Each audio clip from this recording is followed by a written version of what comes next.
Honneur et respect.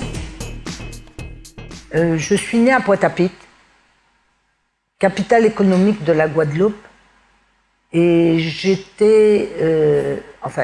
suis d'origine libanaise, et aussi mon père était américain de Richmond, Virginia, donc je suis assez, je dirais, on dira mêlée, l'emmêlement, comme on dit en créole. Alors, la petite fille que j'étais, je me rappelle quand j'étais en cours élémentaire,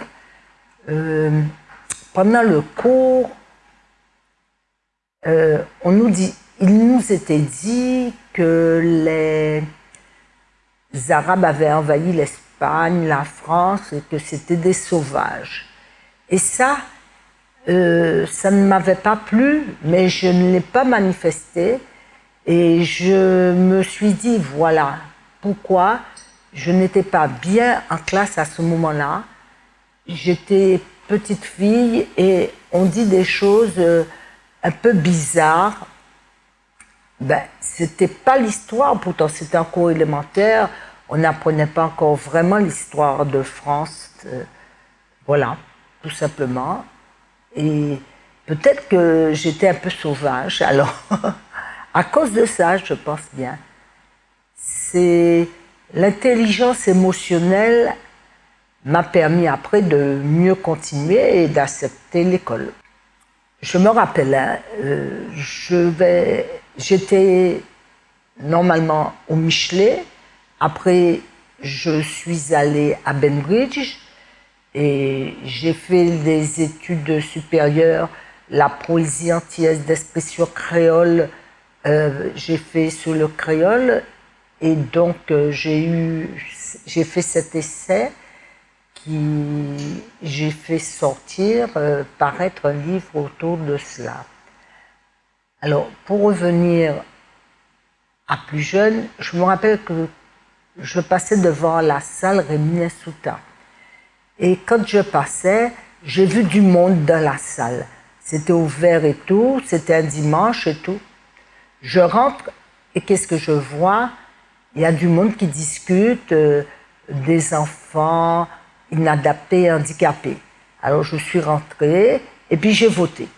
Mais je me suis dit, mais non, je n'avais pas le droit de voter, je n'étais pas membre, c'est parce que je me promenais que j'étais là.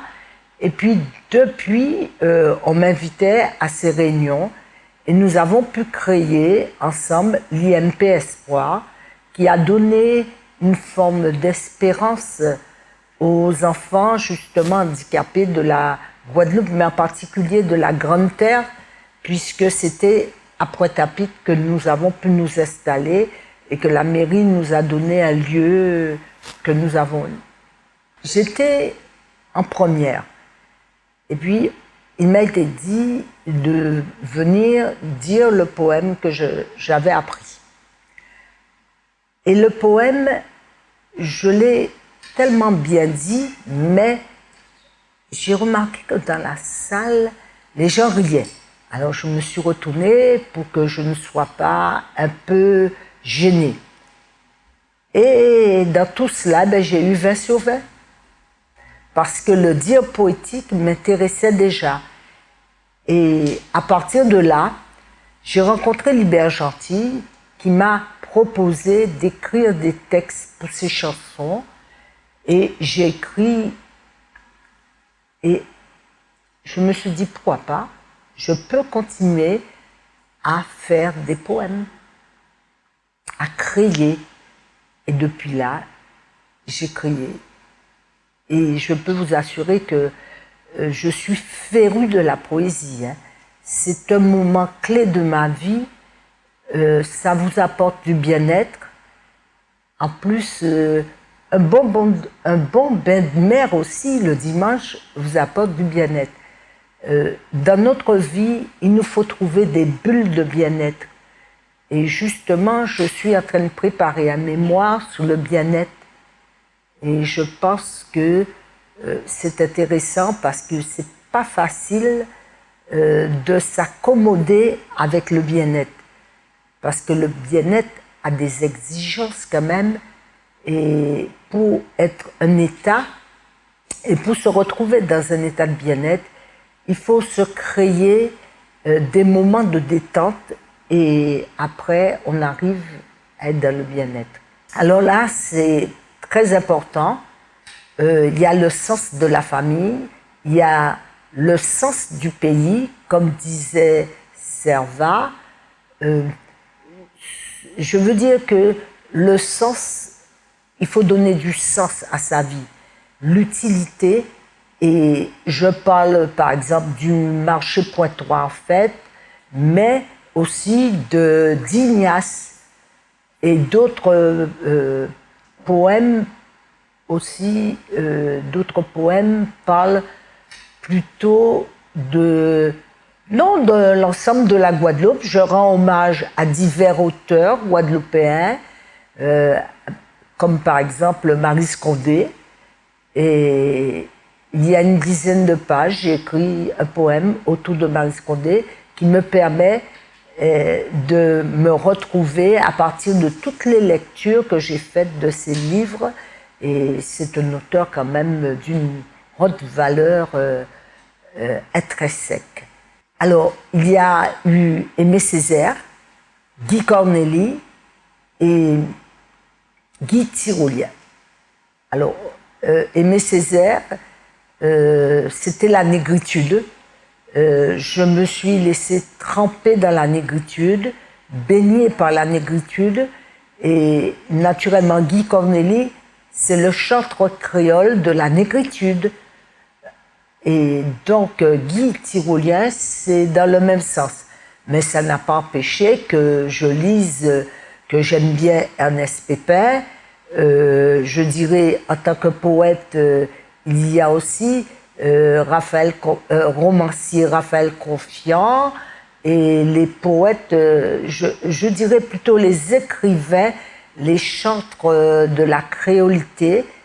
Entre autres, ce que j'aime beaucoup, c'est la créolisation chez Édouard Glissant.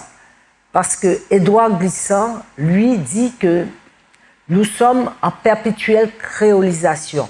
C'est-à-dire que quand on est en créolité, c'est figé. Mais la créolisation, il y a une avancée intéressante autour de la créolisation. Et donc, j'ai créé l'association guadeloupéenne des Amis de la Poésie. Le premier président a été Max Gano, et avec lui, nous avons pu créer parce que j'ai préféré que quelqu'un qui avait déjà une certaine notoriété puisse prendre la présidence. Par la suite, nous avons continué à travailler et j'ai occupé le poste de présidente de l'association guadeloupéenne des Amis de la Poésie. Donc, avec l'association Alliance pour la culture et la libre initiative de la culture, nous avons dernièrement, il m'a été demandé de participer au festival de poésie, qui normalement c'est annuel, mais là je crois qu'il y avait 2 ans qu'on n'avait pas à cause du Covid, mais ce festival de poésie a eu une belle participation malgré les mesures sanitaires. Nous les avons respectées et les gens étaient très heureux quand ils sont venus. Ça faisait une bouffée, j'allais dire, de beauté et de beauté d'âme. Voilà, l'âme qui revient. Il faut continuer à promouvoir. Nous avons un bon public, un beau public, je dirais, mais surtout, nous voulons étendre la poésie aux écoles, au lycée. Alors, je suis allée dans un lycée de Basse-Terre et j'ai parlé aux jeunes et qui ne me connaissaient pas. Nous avons discuté, il y a eu un questionnement et tout. Par la suite, ou même peut-être avant, Laurent Faroucha m'avait demandé de venir à l'OMC de Basse-Terre pour présenter des poèmes et tout. Ah non, nous avons fait beaucoup de montages poétiques avec l'association guadeloupéenne des Amis de la Poésie Et naturellement, nous continuons avec le festival de poésie toutes les années. Je pense qu'il faut étendre cet aspect parce que de la littérature, on en a besoin.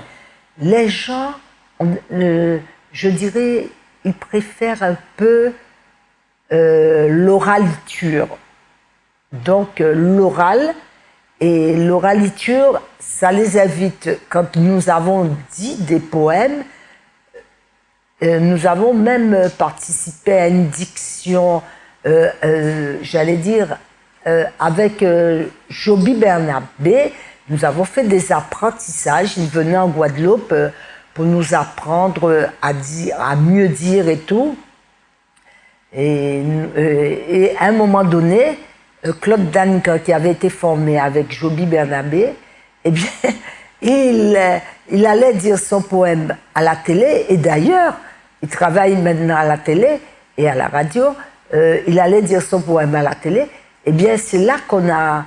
il s'est révélé une belle voix, et tout le monde a aimé, donc les gens aiment entendre de belles choses, même si ces belles choses peuvent être des fois un peu dérangeantes, puisque si on parle d'Ignace, qu'on parle de Massoto et des héros de la Guadeloupe, du temps de l'esclavage et tout, après l'esclavage, ceux qui ont pu aider à la libération de la Guadeloupe, quelquefois ça peut être un peu, j'allais dire, l'émotion est portée à un haut niveau, mais quand même, les gens, il faut que nous sachions quelle est notre histoire quand même. Nous sommes un archipel, nous avons été formés avec beaucoup d'éléments divers. Entre autres, il y a eu des gens qui sont venus de d'autres pays, mais n'empêche que quand nous habitons l'archipel, il nous faut connaître notre passé pour mieux appréhender notre présent et mieux, je dirais, voir l'avenir, visionner l'avenir. Le fait d'écrire de la poésie, c'est un hommage que je rends à ma mère. Parce que c'est après sa mort que j'ai pu faire sortir des livres et aussi créer l'association guadeloupéenne des Amis de la Poésie. Et je sentais qu'elle voulait. C'est pas comme mon père, hein. Et ma mère voulait que nous apprenions à l'école parce que le curé de la paroisse était aussi maître d'école. Alors donc, elle aurait voulu que nous aspirions à plus de dignité par l'école. C'est un hommage que je lui rends, c'est une fierté pour moi. Elle a toujours été un exemple édifiant. Et mon père disait, oh, qu'est-ce que vous continuez? Venez dans le commerce, puisque mes parents étaient commerçants. En fait, j'ai continué dans le commerce et je suis commerçante. C'est ce qui me permet, je dirais, de mieux d'être libre pour bouger, pour m'occuper de d'autres personnes.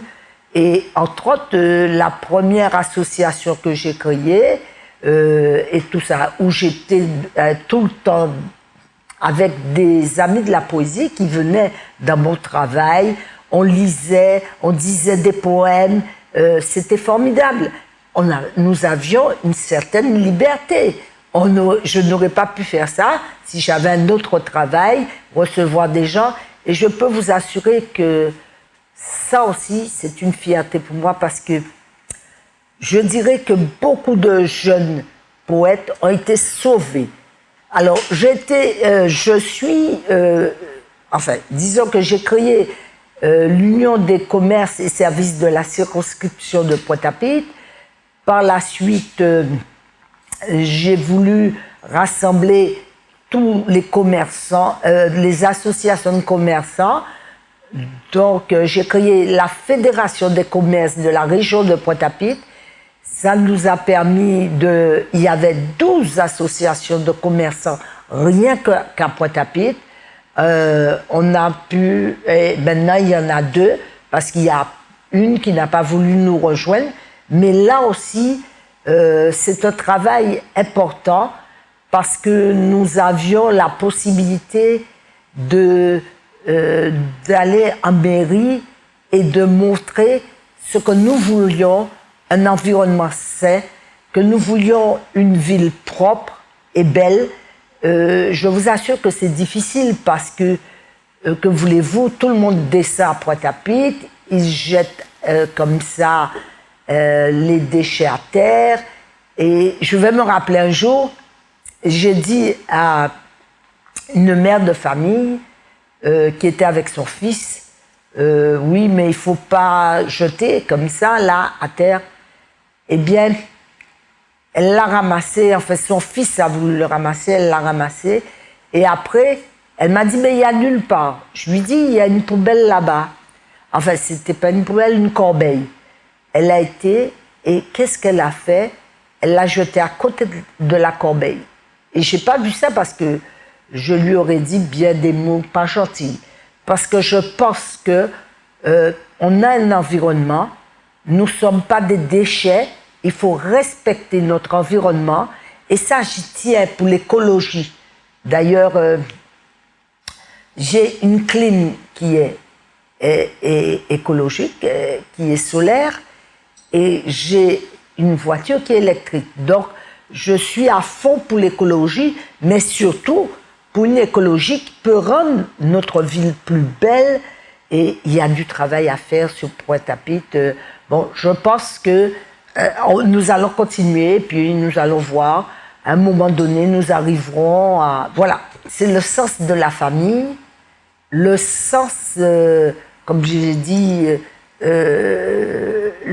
l'apprentissage aux autres, parce que j'ai beaucoup aimé, quand les gens me rencontraient, leur dire, bon, voilà, vous avez écrit comme ça, mais pour garder un rythme, il faut peut-être disposer autrement et graphiquement aussi, ce qui va vous donner, en disposant de telle manière, vous saurez lire avec un tempo et tout. Il faut donner un rythme à la poésie. Donc, c'est propre normalement à la Guadeloupe, la musique. Donc, on peut trouver facilement ça. Et j'ai eu plaisir à aller dans les écoles. Je n'ai pas raconté cette histoire, mais nous avions fait un concours de poèmes.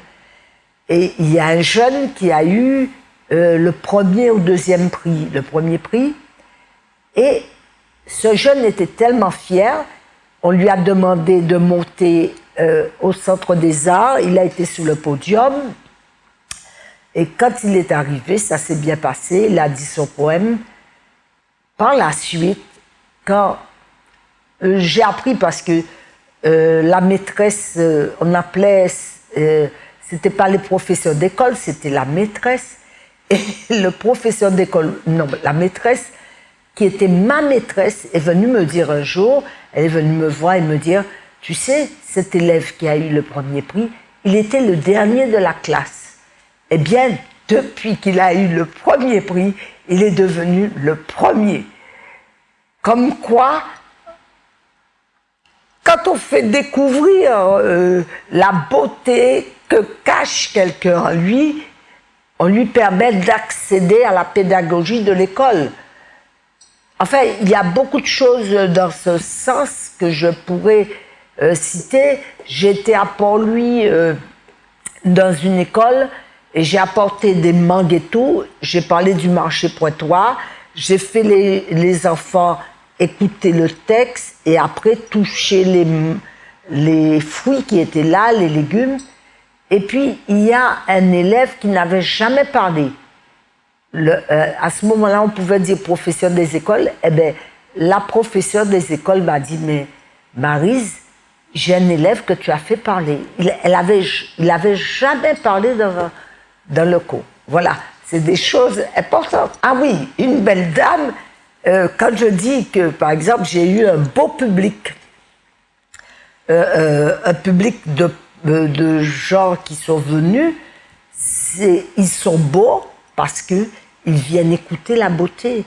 Alors une belle dame peut être à la fois, comme on a dit, une dame qui a une âme profonde, sincère, et elle peut être aussi, elle devient belle par cette âme, et elle reflète cette âme dans son environnement et par sa présence, je dirais, en Guadeloupe, quoi, par sa présence dans tous les champs d'activité qu'elle crée.